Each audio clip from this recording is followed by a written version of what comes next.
the first thing I want to do as I go through this is I want to take the time out to talk about the process of going through the situation and what it did for me, right? So, like I said, I did this so it could clear out narratives, because there was a lot of narratives going on. And, when you find out things that are not true about yourself, I mean, for a person like me, when I find out things that are not true about myself, I ignore them. I'm like, oh, okay. Like, you know what I'm saying? I haven't, I don't necessarily care about them.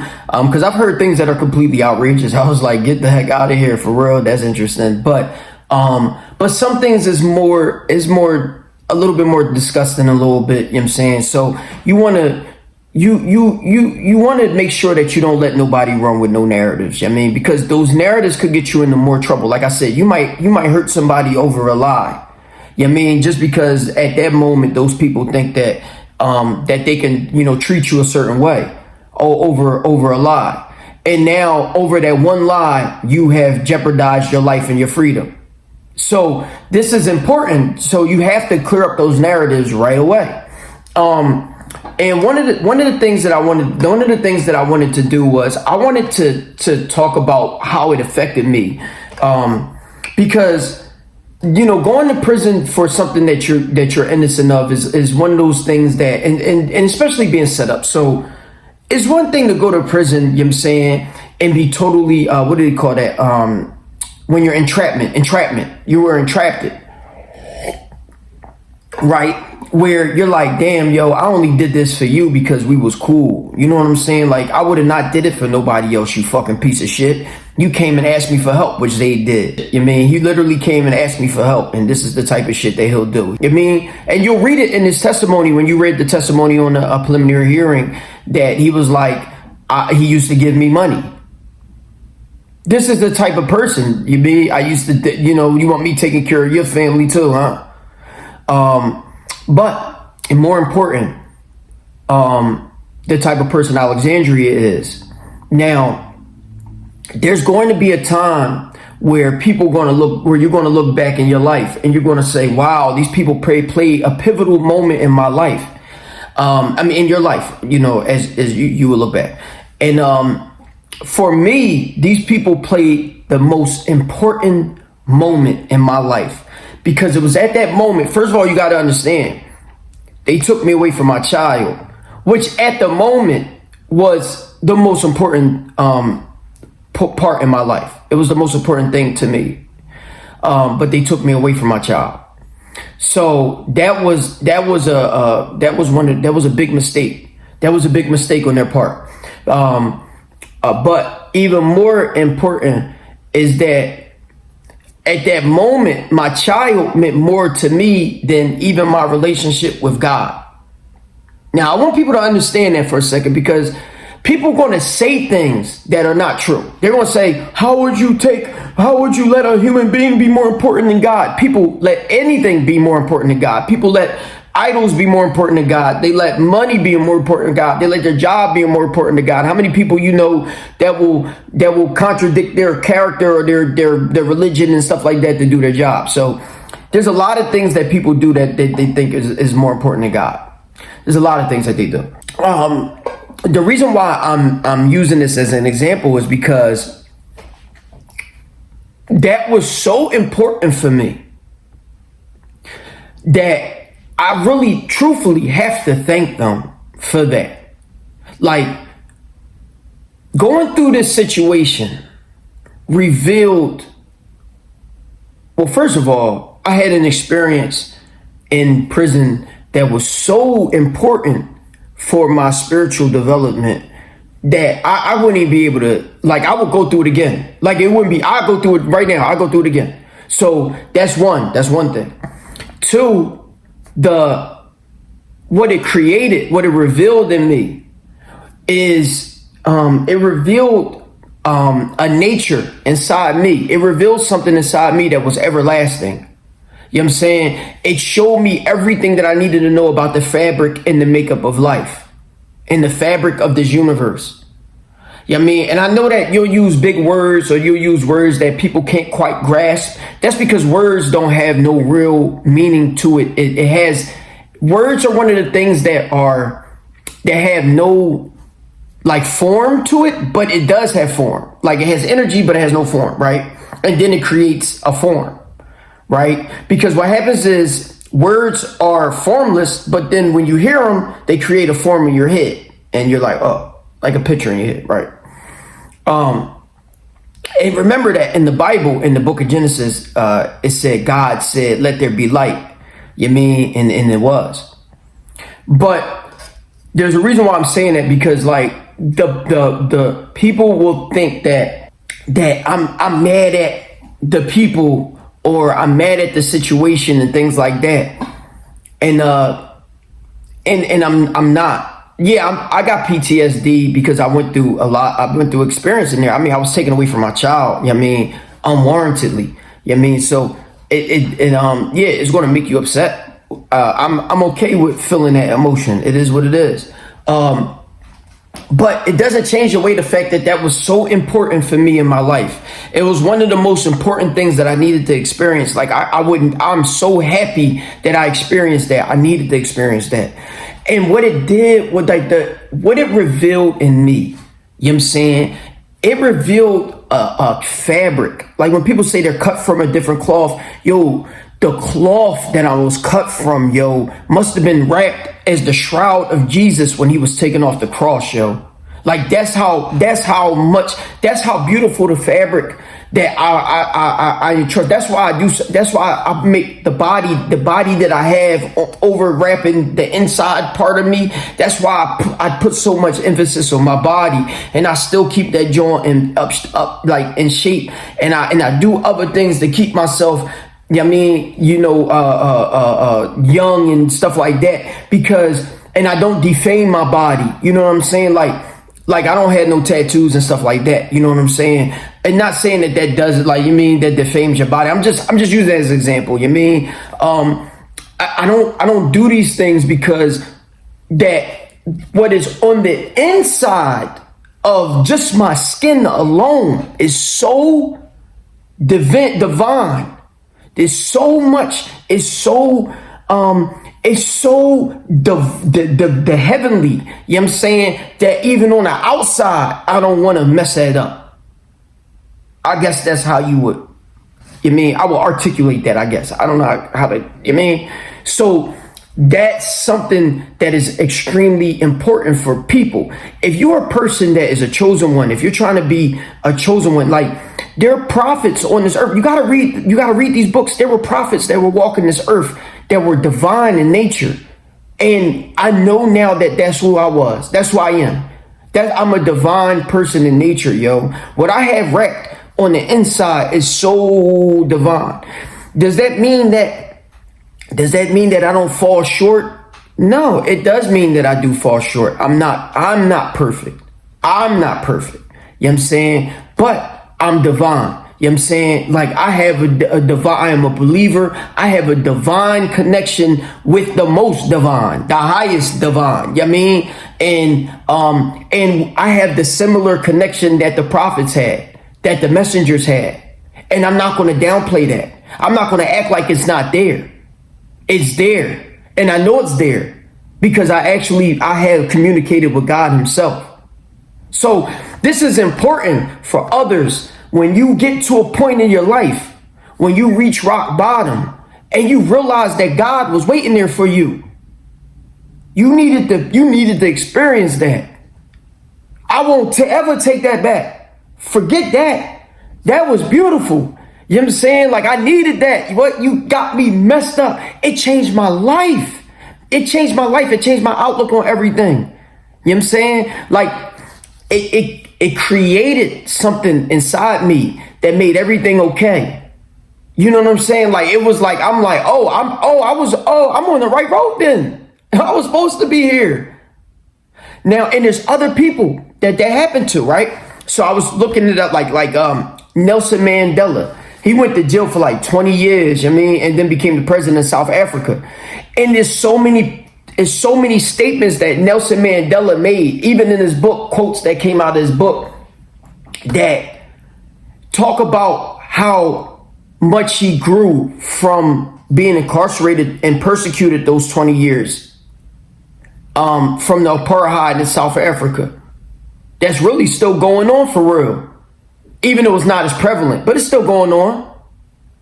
And there's apartheid all across this world for minorities, but a lot of people don't understand it, and they act like it's not there. And it's even like an apartheid in the minority group, like what I talked about yesterday about the Willie Lynch. And I don't want people to get a misunderstanding that all the prophets, all of them were from the Southern Hemisphere, and they all look like me. I don't want to take that away from you because they all look like me. They were all mixed, a mixture of different cultures. And if you don't believe that they were a mixture of different cultures, I'm going to state something that a lot of people don't know. There are pyramids. There are pyramids on every continent on this planet. There's 7 continents. And there are pyramids on all of them. Can anybody name the 7 continents without looking up Siri or Google and stuff like that? Exactly, you mean? But yeah, I ain't going to name them. I know them, but I ain't going to name them. I can almost name every country on this planet. Maybe even their capitals too. And there's a reason why I'm saying this, right? There's a pyramid on all of them.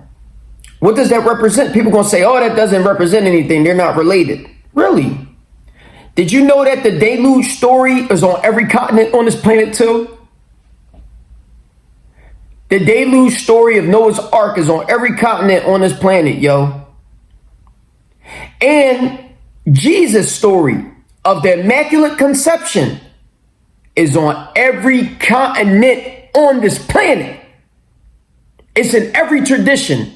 From Native American to Christian to African to Russian to Hindu. I can name them all. To Roman. I can name all the names. To Mithras, to Krishna, to Dionysus, to Jesus. You understand what I'm saying? There's a reason why I say to Horus. Y'all think y'all slick.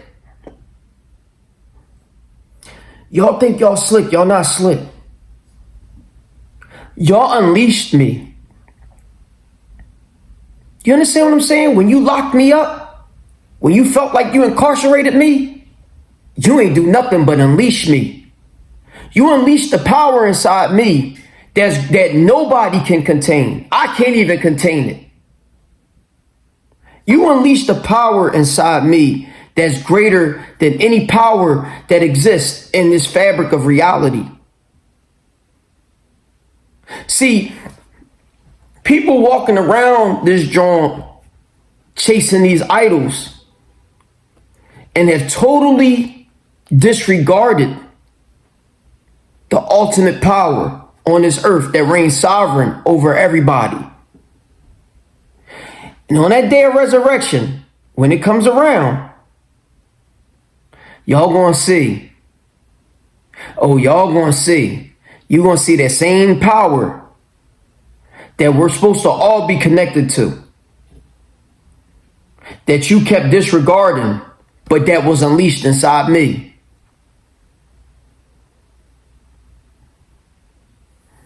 Now, there's other people too, other than Nelson Mandela, from Marcus Aurelius to Archimedes to Galileo Galilei, the Prophet Muhammad Sallallahu Alaihi Wasallam, and all the other prophets. These people went through a lot of calamity, a lot of hardships, a lot of trials and tribulations, right? They went through a lot of these things, and it was always done by others. It was always done by you ungodly people. To you ungodly people. To you people that think that you can use evil tactics against a person of a higher nature. How are you going to do that? How are you going to defeat somebody of a higher nature with evil tactics? How? You can't kill me. How are you going to do that? You can't kill something that's divine. You can't kill something that was unborn. There's something inside me that wasn't born. It just encapsulated a body. My body was born. Yeah, this physical stuff was born. But there's something inside me that was not. It's something inside me that's everlasting. Now, for you people that don't understand what I'm talking about, that don't read and all that, it's all good. It's all good. You're going to see it. I'm not going to talk about it. I'm going to teach it because I'm going to teach you the actions to get here. But I'm not going to talk about it. I'm not going to name it. Because when we name a law, or when we name God, or when we name all the other names like I just named before with Christian and all that, we give it a form, like I talked about earlier. There's a reason why I said that. We give it form. But this thing on this, what I'm talking about, what the Jewish mystics talk about, they say the name, they said, man, they call his name Jehovah, Yod-Hed, the Yod-Hed, Ved-Hed. That's in Hebrew. The Yod, the Head, the Ved, the Head. But this is an unnaming thing. In African spirituality, and they call it the Netter, the mental Netter. I don't know how to roll my R's like they do. When I read that book, that changed a lot in me too. Should look that up. Dr. I mean something. Me too. METU Netter. I'm going to put that up there. There's a reason why I'm saying that though. It unlocks something in me. It's something about this natural world and going through the natural process of things that it needs to happen to unleash the greatness inside you, the Pinocchio, like that story. It unleashes the greatness inside you, the soul journey through it, the emotion, the emotional body, the soul, being the in-between, being the connection between the spirit and the physical self. These things are completely important. Now, for people that go through everyday struggles, like trying to figure out how to eat and how to sleep and things like that, something I don't do that much of. For those type of people that have those type of things, or how to pay bills and how to work and how to like do these type of things, these regular mundane type of things, yo, this is a good thing. Working is good. I'm working right now. Working is great. It's great to work. It's great to make money, and it's great to sustain yourself. You have to sustain the body, because if you don't sustain the body, you're not going to be able to complete the mission that you needed to complete to get to where I'm at right now of this divine nature. You won't be able to unlock it. So you have to sustain the body. You mean? It has to go through the process. But don't ever forget, while you making all that money and you got a bunch of money and you know you got more than enough, don't ever forget that once you get past a certain point and you're not getting through the mustaqim, you're not meeting through the middle, you're not taking the middle path, you're not taking the straight path. Don't forget that while you're not taking that straight path, that you're going to go past, you're going to get to a point where now that money becomes an idol.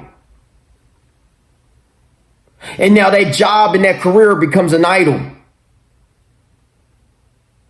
And now your wife that wants the Birkin bag becomes an idol.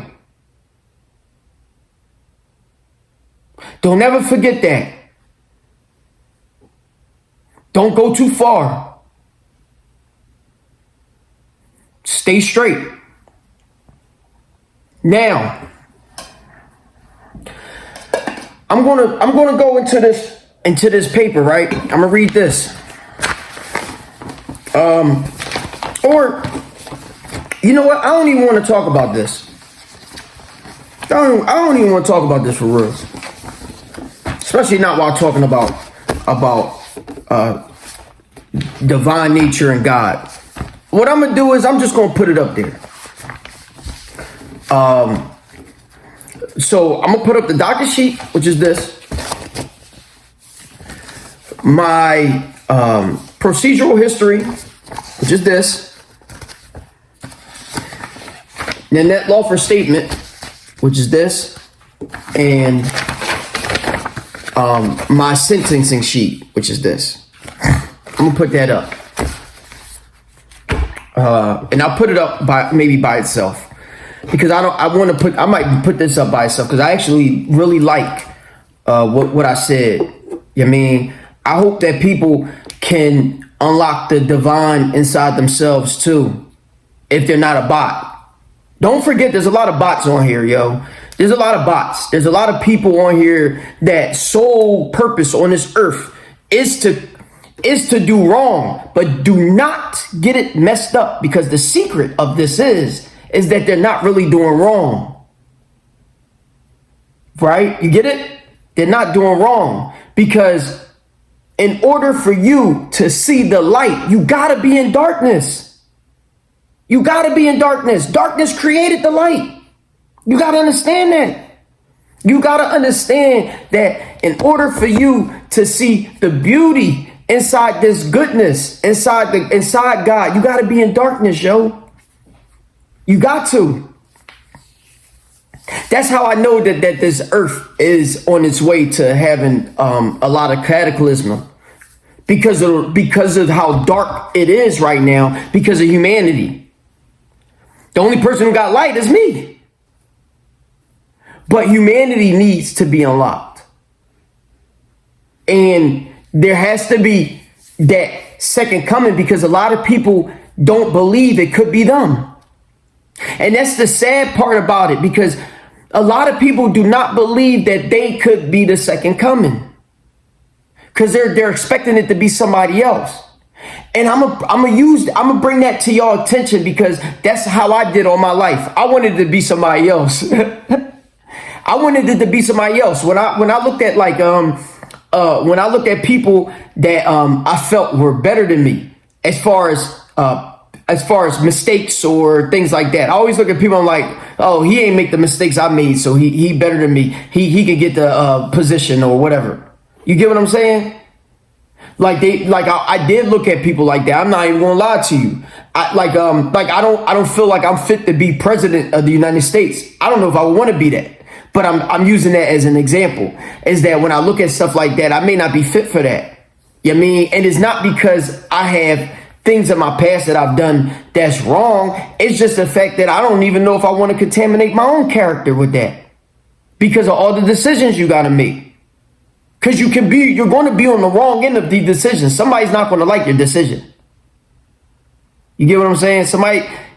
Somebody's going to really abhorrently hate your decision. Like, you mean? But you mean don't. I always looked at it like it was somebody else. And I think that's going to be a big deal, because it always could be you. Jesus wanted you. He said, if you really want to serve God, you take up your cross and you follow him. Now, there's so many different, I don't want to go into religion like that, because when you're a believer, it changes a lot in you. You know what I mean? So I don't want to look at religion from that specific point. I want to look at religion in a point where it's formed and shaped in the real aspect of what it is. You know what I'm saying? And what religion is made for you to do is to become closer to the divine, is to become closer to God. And when he's asking you to do things for him, when he's asking you to do these things, he's asking you to bring the divine to this earth, to this physical reality. If he wasn't asking for that, he would have not sent you. You understand? You understand that point? If God did not want you to bring divinity to this earth, he wouldn't have sent you. So it can be you. That's your point. That's your place. It can be you too. You see what I'm saying? Because why is he asking, why is he giving these books out to everybody?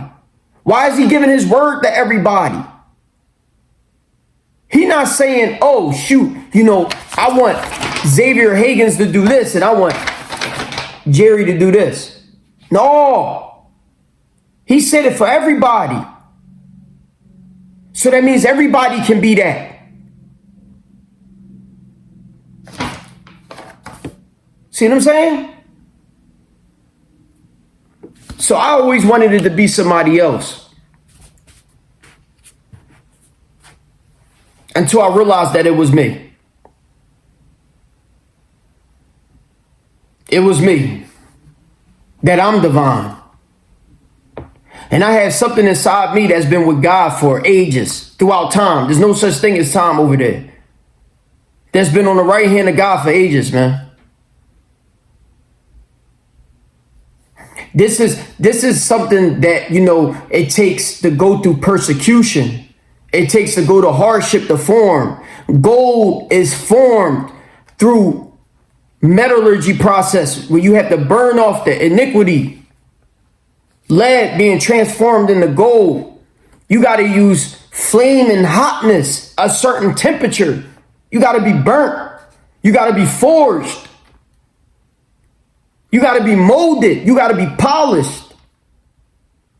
You see what I'm saying? You got to be all these things. And that takes a level of pain. It takes a level of pain. It is what it is. It takes that. But it's worth it. Oh, whoa, it's worth it. Oh, man. It's worth it. So I want to thank the process. I want to thank the people that did this. Because what you revealed in me, you definitely didn't want to do that. You ain't want to do that. Or maybe you did. I don't even care. Because I'm thankful. And I thank God for it too. Alhamdulillah. I thank God for it too, because it revealed in something in me that I didn't even know I had in myself.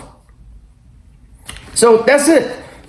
That's it. I'm gonna post this joint, these joints too, these papers and stuff like that. And like I said, when I'm done the process of my book, what I'll do is I'll post it on. I'll design the website, and then and I'll deal with that aspect of it, and I'll just start putting the book on that joint.